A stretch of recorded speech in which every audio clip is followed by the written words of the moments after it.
Sir నమస్కారం sir. నమస్తే sir కళా తపస్వి విశ్వనాథ్ గారి డైరెక్షన్లో వచ్చిన శంకరాభరణం మూవీ మరి ఆ టైంలో అది ఎంత సంచలన విజయం సాధించిందో మనందరికీ తెలిసింది. అయితే ఈ సినిమా వచ్చి 44 సంవత్సరాలు పూర్తి చేసుకుంది సార్. మరి ఏం చెప్తారు ఈ సినిమా గురించి సార్ మీరు? అంటే శంకరాభరణం తర్వాత కె విశ్వనాథ్ గారు కళా తపస్వి అయ్యాడు. కళా తపస్వి కావటానికన్నా ముందు చాలామంది అది మొదటి సినిమా ఏమో అయింది అనుకుంటారు, కానీ దానికంటే చాలా ముందు చాలా సినిమాలు తీశాడు ఆయన. ఆత్మగౌరవం అనే సినిమాతో ఆయన దర్శకుడిగా పరిచయం అయ్యాడు అన్నపూర్ణ బ్యానర్లో. అది దుక్కిపాటి మధుసూదన్ రావు గారి కంపెనీ. దానిలో ఆయన చాలా కాలం స్క్రిప్ట్ సైడ్ పనిచేసేవాడు. ఆదుర్తి సుబ్బారావు గారి దగ్గర అసిస్టెంట్ డైరెక్టర్గా ఉండేవాడు. ఆయన ప్రయాణం విజయవాడ నుంచి మొదలైంది. కె విశ్వనాథ్ టైంలో డిగ్రీ కంప్లీట్ అయిన టైంలో ఆయన బీఎస్సీ చేశాడు. ఆ టైంలో వాళ్ళ ఫాదర్ వాహినిలో మేనేజర్గా పనిచేసేవాడు. సుబ్రహ్మణ్యం గారు ఆయన పేరు.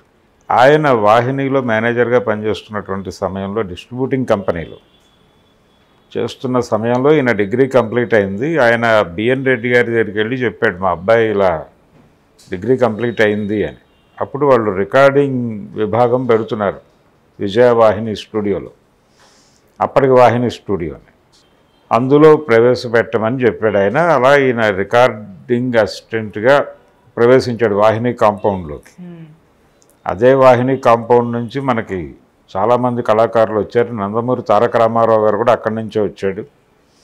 ఎన్టీఆర్కి ఒక రకంగా ఈయన ట్రైన్మేట్ కె విశ్వనాథ్ గారు. ఆయన మచిలీపట్నం నుంచి గుంటూరు ఏసీ కాలేజీకి వెళ్ళి చదువుకునేవాడు ట్రైన్లో రామారావు గారు. ఆయనకంటే చాలా జూనియర్ విశ్వనాథ్ గారు. అయితే ఈయన మంగళగిరిలో ఆయన చదువు కంప్లీట్ అయిన తర్వాత మంగళగిరిలో సబ్ రిజిస్ట్రార్గా ఉద్యోగం చేశాడు ఎన్టీఆర్. ఆ టైంలోనే ఆయన చదువుకునే రోజుల నుంచి ఎన్ఐటి నేషనల్ ఆర్ట్ థియేటర్స్ అనే పేరుతో నాటకాలు వేసేవాడు. అట్లా నటుడిగా తెలుసు ఆయనకి విశ్వనాథ్ గారికి. ఈయన విజయవాడ నుంచి అదే ట్రైన్లో ట్రావెల్ అయ్యేవాడు. ఆయన మంగళగిరిలో దిగిపోయేవాడు. ఈ ప్రయాణంలో ఆయన్ని అంటే స్టేజ్ మీద చూసినటువంటి నటుడితో మాట్లాడటం ద్వారా ఎన్టీఆర్తో పరిచయం మొదలైంది ఈయనకి. ఆ తర్వాత ఈయన కూడా అదే వాహిని కాంపౌండ్లోకి చేరాడు. రికార్డింగ్ విభాగంలో ఉండగా ఆదుర్తి సుబ్బారావు గారితో పరిచయం అయింది ఆయనకి. గారు ఈయనలో ఉన్నటువంటి ఒక రకమైన అంటే సినిమా మీద ఉన్నటువంటి ఒక ప్యాషన్ని గుర్తించి ఈయన్ని నువ్వు డైరెక్షన్ డిపార్ట్మెంట్లోకి వచ్చేసేవా నా దగ్గరికే అని చెప్పి తీసుకుని ఆయన్ని తన దగ్గర పెట్టుకున్నాడు. ఆ తర్వాత ఆయన అన్నపూర్ణ బ్యానర్లో ఎక్కువ సినిమాలు చేశాడు ఆదుర్తి గారు. ఆ టైంలో స్క్రిప్ట్ సైడు దుక్కిపాటి మధుసూదన్ రావు గారు అక్కడ స్క్రిప్ట్ అంతా ఆయన చూసుకునేవాడు.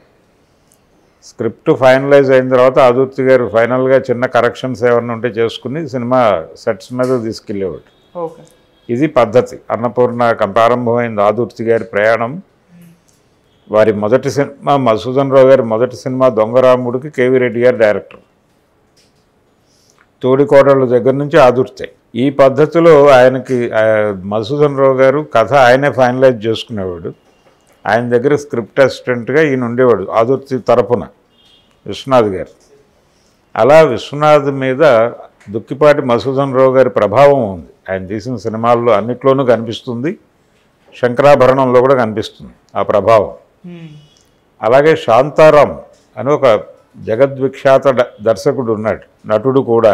ఆయన ప్రభావం కూడా విశ్వనాథ్ గారి మీద ఉంది. ఆయన విశ్వనాథ్ అంటే దుక్కిపాటి ప్లస్ శాంతారాం = విశ్వనాథ్. అది ఈక్వేషన్. ఈ సంగీత సాహిత్య సంప్రదాయ వ్యవహారం అంతా ఆయన శాంతారాం అడాప్షన్. అంటే దీనిలోనే కొంచెం విప్లవాత్మక అంశం ఉంటుంది. అంటే సప్తపదిలో ఆయన ఒక దళిత యువకుడికి బ్రాహ్మణ యువతినిచ్చి వివాహము చేసి పంపించేయటం లాంటి వ్యవహారాలు విశ్వనాథ్ గారి సినిమాల్లో ఉంటాయి. స్వయం కృషిలో ఒక మాదిగ కులానికి చెందిన వ్యక్తిని హీరోగా నిలబెట్టడం, ఈ సంస్కరణవాద వ్యవహారం అంతా దుక్కిపాటి మధుసూదన్ రావు గారి ఇన్ఫ్లుయెన్స్. ఇది సమన్వయం. శాంతారాం ప్లస్ దుక్కిపాటి = విశ్వనాథ్ అనే ఈక్వేషన్ అలా పుట్టింది. ఈ క్రమంలో ఆయన ఈ శంకరాభరణం సినిమా కంటే ముందు ఏడిది నాగేశ్వరరావు గారికి ఒక సినిమా చేశాడు. అంటే ఏడిది నాగేశ్వరరావు గారికి నేరుగా కాదు కానీ ఆయన మిత్రులు వచ్చి సినిమా తీయాలి అని అడిగారు. ఆయన వాళ్ళ ఊరికి చెందిన గోదావరి జిల్లాలకు చెందిన వ్యక్తి ఆయన ఏడిది నాగేశ్వరరావు గారు. కాకినాడలో చదువుకొని ఆ తర్వాత ఆయన నటుడు అవటం కోసం మెడ్రాస్ వచ్చాడు. నటుడుగాను డబ్బింగ్ ఆర్టిస్ట్ గాను రకరకాల ప్రయత్నాలు చేస్తూ డైరెక్షన్ డిపార్ట్మెంట్లో పనిచేసేవాడు. ఏ పని దొరికితే ఆ పని చేసేవాడు ఆయన బ్రతుకు తెరువు కోసం మెడ్రాస్లో. ఇలా తిరుగుతున్నటువంటి సమయంలో వాళ్ళ ఊరికి చెందిన కొంతమంది రెడ్డి సామాజిక వర్గానికి చెందిన వాళ్ళు వచ్చి ఒక సినిమా చేయాలనుకుంటున్నాం మేము, నువ్వు మా వైపు నిలబడి ఎగ్జిక్యూటివ్ ప్రొడ్యూసర్గా వ్యవహరించాలని అడిగారు ఆయన. మొదట ఒక అనుభవం రావటం కోసం ఒక డబ్బింగ్ సినిమా చేశారు. ఆ తర్వాత స్ట్రైట్ సినిమా చేయాలనుకుని ఆ స్ట్రైట్ సినిమా తీయటం కోసం విశ్వనాథ్ దగ్గరికి తీసుకెళ్ళాడు వాళ్ళని.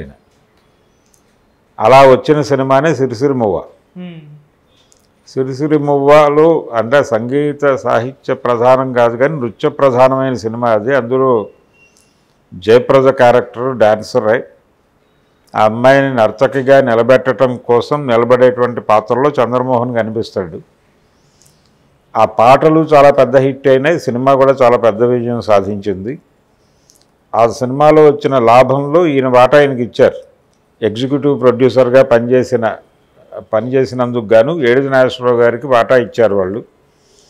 ఆ డబ్బులు పెట్టి ఆయన పూర్ణోదయ అనేటువంటి పేరుతో ఒక కంపెనీ పెట్టి, ఓ ప్రొడక్షన్ కంపెనీ పెట్టి ఆయన తాయారమ్మ బంగారయ్య అనే సినిమా తీశాడు. అందులో చిరంజీవి గారు కూడా నటించాడు. అది ప్రధానంగా సత్యనారాయణ, షావుకారు జానకి నటించారు ఆ పాత్రల్లో. ఆ సినిమా చాలా పెద్ద హిట్ అయింది, బాగా డబ్బులు వచ్చినాయి. ఆ తర్వాత మళ్ళీ ఆయనకి అసలు తను ప్రొడ్యూసర్ కావడానికి కారకుడైనటువంటి దర్శకుడు విశ్వనాథ్ గారు కాబట్టి ఆయన దగ్గరికి వెళ్ళి ఒక సినిమా చేద్దాం అన్నప్పుడు ఆయన ఈ కథ చెప్పాడు. ఇది వర్కౌట్ అవుతుందా కాదా అనే డౌట్ వచ్చింది ఆయనకి. కాకపోతే సిరిసిరిమువ్వ టైంలో కూడా ఆ డౌట్ ఉంది. మాట రాని హీరోయిన్ను, అందులో జయప్రదకి మోగమ్మాయి, ఇది ఆడుతుందా ఆడదా, జయప్రదని క్యారెక్టర్లో ఎలా రిసీవ్ చేసుకుంటారు జనాలు, ఇలా రకరకాల. అప్పటికి ఆవిడ గ్లామర్ అప్పుడే ప్రారంభమైంది. రాజేశ్వరి విలాస్ కాఫీ క్లబ్ ఈ సినిమాల్లో చాలా గ్లామరస్గా కనిపించింది ఆ అమ్మాయి. తనతో ఈ క్యారెక్టర్ వర్కౌట్ అవుతుందా, ఇలాంటి అనేక సందేహాలు ఉన్నప్పటికీ ఆ సినిమా రిలీజ్ అయ్యి చాలా పెద్ద హిట్ అయ్యి హిందీలో సర్గం అనే పేరుతో తీస్తే అక్కడ పెద్ద హిట్ అయింది. కాబట్టి విశ్వనాథ్ గారి మీద ఉన్న కాన్ఫిడెన్స్తో ఈ కథను ఓకే చేశాడే. ఈ శంకరాభరణం కథకి ఒక భూమిక ఉంది. అదేమిటంటే కరుణకం అని భారతిలో 1924 ప్రాంతాల్లో వచ్చినటువంటి ఒక కథ ఉంది. వేటూరి ప్రభాకర్ శాస్త్రి గారు రాశాడు. వేటూరి సుందరామూర్తి గారి పెదనాన్నగారు ఆయన రాసినటువంటి కరుణకం తాలూకా ఇన్ఫ్లుయెన్స్ ఈ సినిమా మీద కనిపిస్తుంది. అది బహుశా వేటూరి సుందరామూర్తి ద్వారా ఈయన విని ఉండొచ్చు. అయితే ఈయనదే కథ, కానీ ఆ కథలో శంకర శాస్త్రి పాత్ర వెనకాల కరుణకంలో కనిపించేటువంటి రామయ్య క్యారెక్టర్ కనిపిస్తుంది. ఆ రామయ్య గారి పాత్ర ఏంటంటే, ఇది నేరుగా వేటూరి కూడా ఎక్కడ మాట్లాడలేదు, కానీ కరుణకం కథలో రామయ్య గారు అప్పటికే అంటే 1924 నాటికే సత్సాంప్రదాయ సంగీతానికి ఆదరణ తగ్గిపోయి పాశ్చాత్య సంగీతానికి ఆదరణ పెరిగిపోయినటువంటి సందర్భం రాస్తాడు ఆయన 1924కే. ఆ పరిస్థితుల్లో ఆదరణ కోల్పోయిన శాస్త్రీయ సంగీత కళాకారుడిగా ఆయన కుటుంబాన్ని ఎలా నడపాలో అర్థం కాని పరిస్థితుల్లో ఓ జమీందారు దగ్గరికి వెళ్తాడు. వెళ్ళిన సందర్భంలో అక్కడ వాళ్ళు ఆయన్ని కొంచెం ఇబ్బందికరంగా మాట్లాడి పంపించేస్తారు, ఎగతాళి చేస్తారు, అపహాస్యం చేస్తారు. ఆయన బయటకు వచ్చేస్తాడు. బయటకు వస్తూ ఉండగా తోటలో ఆ జమీందారు గారి కూతుళ్ళు ఆడుకుంటూ ఉంటారు. అక్కడ ఒక పాము ఉంటుంది, అది చూస్తాడు ఈయన. అప్పటికే అక్కడ ఉన్నటువంటి సేవకులు భయపడుతూ ఉంటారు, అలాగే ఈ పామును హ్యాండిల్ చేయటం ఎలాగా. ఈయన పున్నాగవరాళి అనే రాగం ఆలపించి ఆ పామును పక్కకి తప్పిస్తాడు. దాంతో జమీందారు గారు లోపల నుంచి పరిగెత్తుకుంటూ వస్తాడు, పిల్లలు ఇక్కడ ఏదో ప్రమాదంలో ఉన్నారు అని. ఆ వచ్చినప్పుడు సేవకులు చెప్తారు, అయ్యా ఈయన ఆ రాగం పాడారండి, ఆ పాము వెళ్ళిపోయింది, మీ పిల్లలు సేవ్ అయ్యారు అని. అప్పుడు ఈయన పాండిత్యాన్ని గుర్తించి వాడు సత్కరించడం, అది కథ. అది ఆయన దాన్ని తీసుకున్నాడు. అంటే ఈ సినిమాలో డైలాగ్ ఉంటుంది శంకరాభరణంలో, పాశ్చాత్య సంగీతపు పెను తుఫానుకి రెపరెపలాడుతున్న సత్సాంప్రదాయ సంగీతాన్ని ఒక కాపు కాయటానికి చేతులడ్డు పెట్టిన అని ఒక డైలాగ్ ఉంటుంది. అదే పరిస్థితి. దాన్ని తీసుకున్నాడు ఆయన. దాన్ని తీసుకుని తనదైన పద్ధతిలో ఆ క్యారెక్టర్ని డిజైన్ చేశాడు, శంకర శాస్త్రి క్యారెక్టర్. తర్వాత ఈ శంకరాభరణం అనే టైటిల్ పెట్టడంలో కూడా ఒక మ్యాజిక్ ఉంది. ఆయన ఏదో రాగము శాస్త్రీయ సంగీతం మీద సినిమా అని శంకరాభరణం అని పెట్టలేదు. ఆ సినిమాలో రెండో శంకర శాస్త్రి క్యారెక్టర్ ఉంటుంది. అంటే ఈ శంకర శాస్త్రి గారి గానాన్ని విని ఒక నర్తకి విపరీతంగా ఆయన అభిమానిస్తుంది. అయితే ఆ నర్తకి వేశ్యా కులంలో ఉంటుంది, వేశ్యా వృత్తిలో ఉంటుంది. తను ఆ ప్రొఫెషన్ చెయ్యాలి అని తల్లి ఇన్సిస్ట్ చేస్తూ ఉంటుంది. అది కూడదు, కళాసేవకే అంకితం కావాలి అని ఈ అమ్మాయి అనుకుంటూ ఉంటుంది. ఫైనల్గా ఈ అమ్మాయితో ఎట్లాగైనా సరే వృత్తి ప్రారంభింపజేయాలి అనుకుని తల్లి ఒక అతన్ని అలో చేస్తుంది. తల్లి అలో చేసినటువంటి వ్యక్తి ఆ అమ్మాయిని రేప్ చేస్తాడు. ఆ అమ్మాయి పారిపోతుంది వాడిని పొడి చేసి. పారిపోయిన తర్వాత ఆ అమ్మాయి శంకర శాస్త్రి గారికి కనిపిస్తుంది అనుకోకుండా. ఆయన పరిస్థితిని అర్థం చేసుకుని ఇంటికి తీసుకొస్తాడు. ఇంటికి తీసుకొచ్చి ఆదరిస్తాడు ఆ అమ్మాయి. ఈ క్రమంలో అక్కడ జరిగినటువంటి ఇన్సిడెంట్, అక్కడ రేప్ చేస్తారు ఈ అమ్మాయిని. ఈ అమ్మాయి కడుపులో ఆ విషపురుగు మొలకెత్తుతుంది. పాముని విషపురుగు అంటాం మనం. ఈ పాము అన్ని పాముల్లా కాదు, ఒక పాము శంకరుడి మెడలో ఆభరణంగా కూడా ఒక పాము ఉంటుంది. అది పూజలు అందుకుంటుంది. ఈ విషపురుగుని అలా చేయాలనుకుంటుంది అమ్మాయి. అనుకుని ఆ పిల్లవాడిని కని వాడిని పద్ధతిగా పెంచి తీసుకొచ్చి ఈయన దగ్గర అప్పచెప్తుంది. ఈయన శిష్యుడిగా మార్చి ఈయన స్థాయికి తీసుకెళ్తుంది. ఈయనకు వారసుడిగా నిలబెడుతుంది. శంకరుడి మెడలో ఆభరణంలాగా పాము ఎలాగుందో ఈ విషపురుగుని ఆ స్థాయికి తీసుకువెళ్ళటం అనేది విశ్వనాథ్ గారి అల్లిక. ఈ అల్లిక మీద సినిమా నిలబడింది నిజానికి. అది శంకరాభరణం సినిమా ఒక రకమైనటువంటి, అంటే దాన్ని ఆడియన్స్ విపరీతంగా భుజాన వేసుకోవటానికి సంగీతంతో పాటు ఆయనలో ఉన్నటువంటి దుక్కిపాటి తాలూకా ఇన్ఫ్లుయెన్స్తో వచ్చినటువంటి సంస్కరణవాదం కూడా దోహదపడింది. శాంతారాం గారి సాంస్కృతిక పునరుజ్జీవన కార్యక్రమం, అంటే శాస్త్రీయ సంగీతానికి తిరిగి మంచి రోజులు తీసుకురావాలి, ఈ ఆలోచనలతో పాటు ఈ కులమతాలు ఈ వ్యవహారాల గురించి మాట్లాడేటువంటి ఒక దుక్కిపాటిజం కూడా ఈయనలో ఉంది. ఆయన దీనికంటే ముందు కూడా ఇలాంటి సబ్జెక్టులతో సినిమాలు తీశాడు. శంకరాభరణం కంటే ముందు కూడా కాలం మారింది అని ఒక సినిమా తీశాడు ఆయన, శోభన్ బాబు శారద. అందులో ఒక ఊరు చాలా క్రైసిస్లోకి వెళ్ళిపోతుంది. ఊరు మొత్తం నాశనం అయిపోయే పరిస్థితుల్లో ఆ ఊరిని ఒక దళితుడు కాపాడుతాడు. కట్ట తగ్గిపోయి ఊరు మునిగిపోయే పరిస్థితుల్లో ఆ ఆపిన వ్యక్తి తాలూకా అతను చనిపోతాడు. అతనికి ఒక చిన్న అప్పుడే పుట్టిన కూతురు ఉంటుంది. అనాథ అయిపోతుంది ఆ పిల్ల.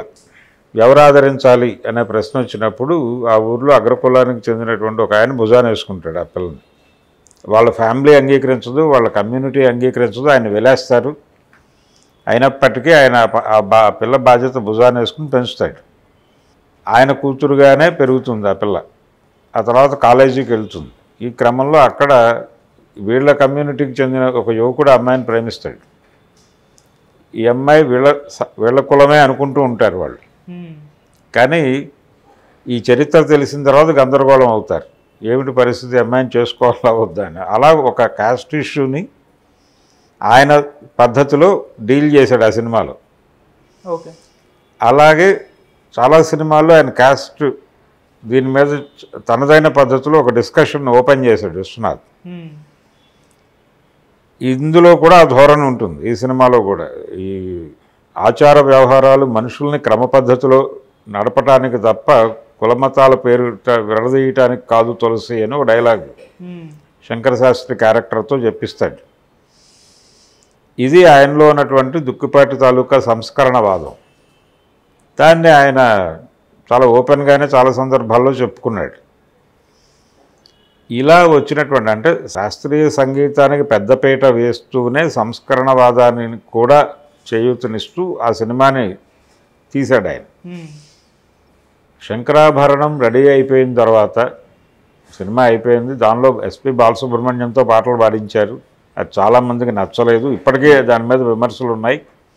ఆయనకి జాతీయ ఉత్తమ గాయకుడిగా పురస్కారం వచ్చింది ఆ సినిమా నుంచి. ఆయన శాస్త్రీయ సంగీతం ఏమాత్రము నేర్చుకున్న వ్యక్తి. ఆయనతో శాస్త్రీయ సంగీతాన్ని పాడించి అపభ్రంశం చేశారు అనే అభిప్రాయం ఇప్పటికీ చాలామందికి ఉంది. బాలసుబ్రహ్మణ్యం గారు కూడా నేను పాడను అంటే ఈయన బలవంతం పెట్టి పాడించాడు. అయితే ఈయన అభిప్రాయం ఏంటంటే శంకరశాస్త్రి పాత్ర చేసినటువంటి జేవి సోమయాజులు వాయిస్ని మ్యాచ్ చేయగలడు, ఆయన మిమిక్రీ తెలిసిన వ్యక్తి కాబట్టి అనే కోణంలోంచి బాలసుబ్రహ్మణ్యాన్ని తీసుకున్నాడు. ఆయన తీసుకున్నాడు. వాళ్ళు కష్టపడ్డారు, ఏదో పాడించారు. అందులో కూడా 2-3 దారుణాలు జరిగినాయి. ఈయన పాడటం వలన జరిగిన దారుణాలు కూడా కొన్ని ఉన్నాయి. కొన్ని పదాలు సరిగా ఉచ్చరించలేకపోయాడు ఆయన. వెటు సుందరామూర్తి గారు ఆ సమయంలో లేకపోవడంతో ఈయన పాడిందే రికార్డ్ అయిపోయింది. ఆ తర్వాత కనుక్కున్నారు, కనిపెట్టారు. కొన్ని పదాలు తప్పుగా ప్రొనౌన్స్ చేస్తాడు ఆయన పాడే క్రమంలో బాలసుబ్రహ్మణ్యం గారు. ఇలాంటివి కొన్ని ఉన్నాయి లోపాలు. ఏదేమైనప్పటికీ అసలు ఈ సినిమా ఆడుతుందా అనేది మొదటి ప్రశ్న. నిర్మాత గారు సినిమా తీసేశాడు విజయవంతంగా. ఈ సినిమాని డిస్ట్రిబ్యూట్ చేయడానికి ఎవరూ ముందుకు రావట్లేదు. మెడ్రాస్లో ప్రివ్యూలు వేసేవాళ్ళు, చూసేవాళ్ళు, బాగుంది, చాలా అద్భుతంగా తీశారనేవాళ్ళు తప్ప ఎవరు తీసుకునేవాళ్ళు కాదు. మా ఆఫీస్లో పెట్టండి అనేవాళ్ళు కాదు. అప్పుడు స్ట్రైట్ వైడ్ డిస్ట్రిబ్యూషన్ నెట్వర్క్ ఉండేది. బయ్యర్ వ్యవస్థ కూడా ఉంది, కానీ అదే బలం. బయ్యర్లు చూసి దండం పెట్టి వెళ్ళిపోయేవాళ్ళు, స్ట్రైట్ వైడ్ డిస్ట్రిబ్యూటర్లు కూడా చూసి దండం పెట్టి వెళ్ళిపోయేవాళ్ళు తప్ప ఎవరు ముట్టుకునేవాళ్ళు కాదు దాన్ని. ఇది ఆరదు అనే విశ్వాసంతో ఈ ప్రాసెస్లో దాదాపు 50 ప్రొజెక్షన్స్ వేశారు. 50 నుంచి 70 ప్రొజెక్షన్స్ వేశారు. అక్కడ ఏం ప్రయోజనం దక్కల. విశ్వనాథ్ గారే బాధ్యత తీసుకుని వచ్చి లక్ష్మీ ఫిల్మ్స్ వారిని కలిసి ఏదో రకంగా సినిమా వేసేయండి, ఇది ఇబ్బంది అవుతుంది సినిమా అయిపోతే అని చెప్పిన తర్వాత వాళ్ళు కన్విన్స్ అయ్యారు. అంటే గతంలో అదే వాళ్ళ డిస్ట్రిబ్యూటింగ్ కంపెనీలో ఆయన సినిమాలు చాలా ఆడారు. వాళ్ళు డబ్బులు వచ్చిన సినిమాలు ఉన్నాయి దాంతో ఆయన మీద ఉన్నటువంటి నమ్మకంతో సినిమా తీసుకున్నారు చూద్దామని.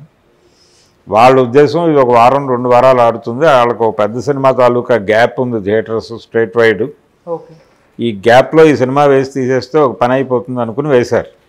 అలా 80 ఆ సినిమా 79కే రెడీ అయిపోయి ఉన్నప్పటికీ రిలీజ్ అయింది మాత్రం 1980 ఫిబ్రవరి 2వ తారీఖు. అదే రోజు కమల్ హాసన్ నటించినటువంటి కళ్యాణ రాముడు సినిమా కూడా రిలీజ్ అయింది.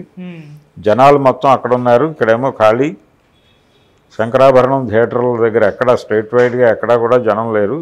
10 మంది 15 మంది అలా చేరి లోపలికి వెళ్ళి అలా మొదలైంది దాని ప్రయాణం.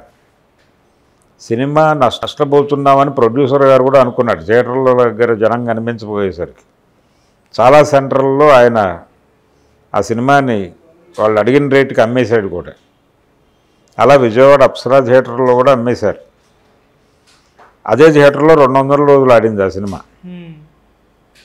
అలా చాలా చోట్ల జరిగింది. అంటే నిర్మాత గారు కొంచెం కాన్ఫిడెన్స్ లాప్స్ అయ్యాడు ఆ టైంలో. విచిత్రంగా సినిమా జనాలకి ఒక 4 రోజుల తర్వాత కనెక్ట్ అయింది. ఇది స్ట్రైట్ వైడ్ డిస్ట్రిబ్యూషన్ నెట్వర్క్లో ఉన్న అడ్వాంటేజ్. వాళ్ళకి ఆ పక్క సినిమా వచ్చే వరకు ఈ సినిమాని ఉంచేవాళ్ళు థియేటర్లో. ఈ ఉంచటం వలన దానికి బ్రీతింగ్ స్పేస్ దొరికేది, మౌత్ పబ్లిసిటీ స్ప్రెడ్ అయ్యేది. బాగుంది ఆ సినిమా అని. ఈ ప్రచారం జరిగిన తర్వాత జనాలు వచ్చేవాళ్ళు, వాళ్ళు ఇంకో 10 మందికి చెప్పేవాళ్ళు. ఇలా మొదలైపోయి శంకరాభరణం సినిమా చూడకపోతే అసలు వాడు తెలుగువాడేనా అనే లెవెల్కి వెళ్ళింది. ఇక జనాలు విపరీతంగా చూశారు ఆ సినిమా. చాలా పెద్ద హిట్ అయింది. అవార్డ్స్ రివార్డ్స్, ఆయనకేమో ఊరూరా సన్మానాలు, సత్కారాలు, కళా తపస్వి బిరుదులు.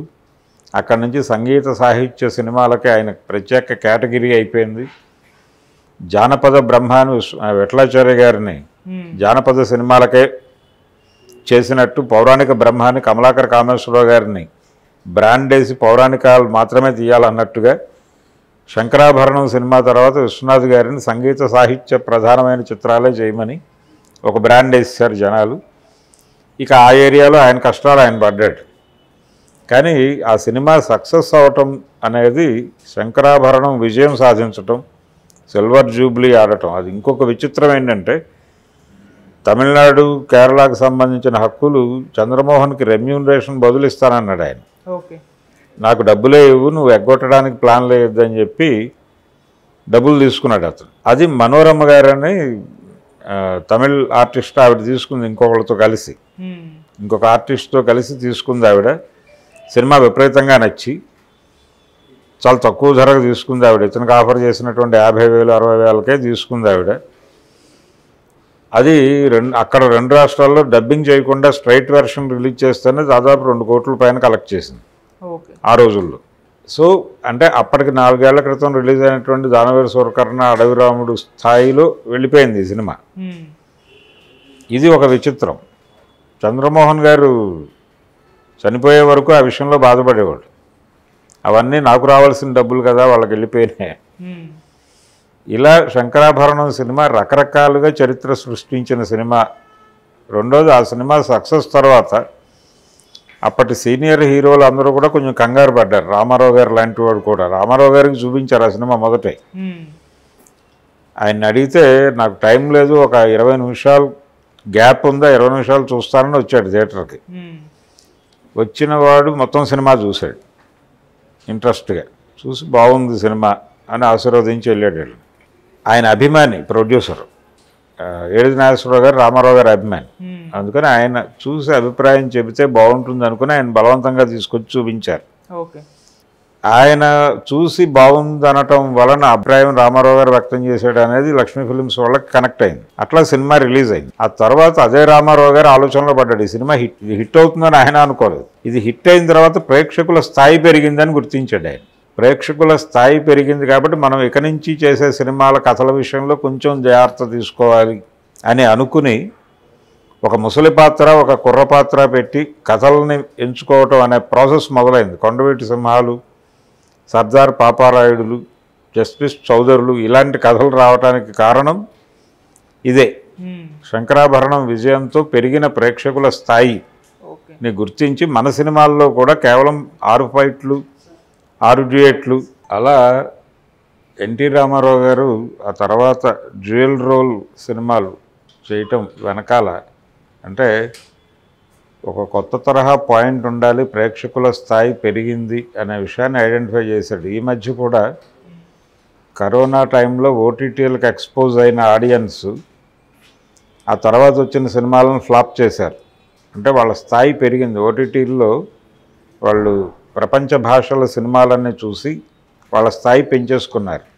వీళ్ళ స్థాయి ఇలా పెరుగుతుందని తెలియక తీసిన సినిమాలన్నీ రిలీజ్ అయినాయి లాక్డౌన్ తర్వాత. అవన్నీ ఫ్లాప్ అయినాయి. అలాగే శంకరాభరణం సినిమా ఒక రకంగా ప్రేక్షకుల స్థాయి పెరిగింది అనేటువంటి ఒక కొలమానాన్ని, ఆ సినిమా విజయం ఒక కొలమానాన్ని ఇండస్ట్రీకి ఇచ్చి కొంచెం కథల విషయంలో జాగ్రత్త పడండి అనేటువంటి ఒక హింట్ కూడా ఇచ్చింది అనిపిస్తుంది. ఆ తర్వాత వచ్చిన సినిమాల సరళి చూస్తే, పర్టికులర్గా పెద్ద హీరోల సినిమాల సరళి చూస్తే దాని ఇన్స్పిరేషన్తోనే, అంటే శంకరాభరణం ఇన్ఫ్లుయెన్స్తోనే చాలా సినిమాలు వచ్చాయి. తర్వాత భారతీరాజ గారి రాగమాలిక కావచ్చు, బాలచందర్ గారి సింధు భైరవి కావచ్చు, ఇవన్నీ ఈ ప్రేరణతో వచ్చిన సినిమాలే. ఎవరి కోణంలో వాళ్ళు దర్శించి తీశారు. విశ్వనాథ్ గారికి సింధు భైరవికి చాలా తేడాలు ఉంటాయి. విశ్వనాథ్ గారి ఆలోచన విధానానికి అలాగే భారతీరాజ గారు తీసినటువంటి రాగమాలికకి చాలా తేడాలు ఉంటాయి. కానీ ఎవరి కోణంలో వాళ్ళు శాస్త్రీయ సంగీత ప్రధాన చిత్రాలు తీయటం అనేది అయితే జరిగింది ఆ టైంలో. ఇది టోటల్గా శంకరాభరణం ఇన్ఫ్లుయెన్స్ తెలుగు సినిమా మీద ఆ టైంలో, ఇప్పటికీ కూడా. Thank you so much sir. Thank you.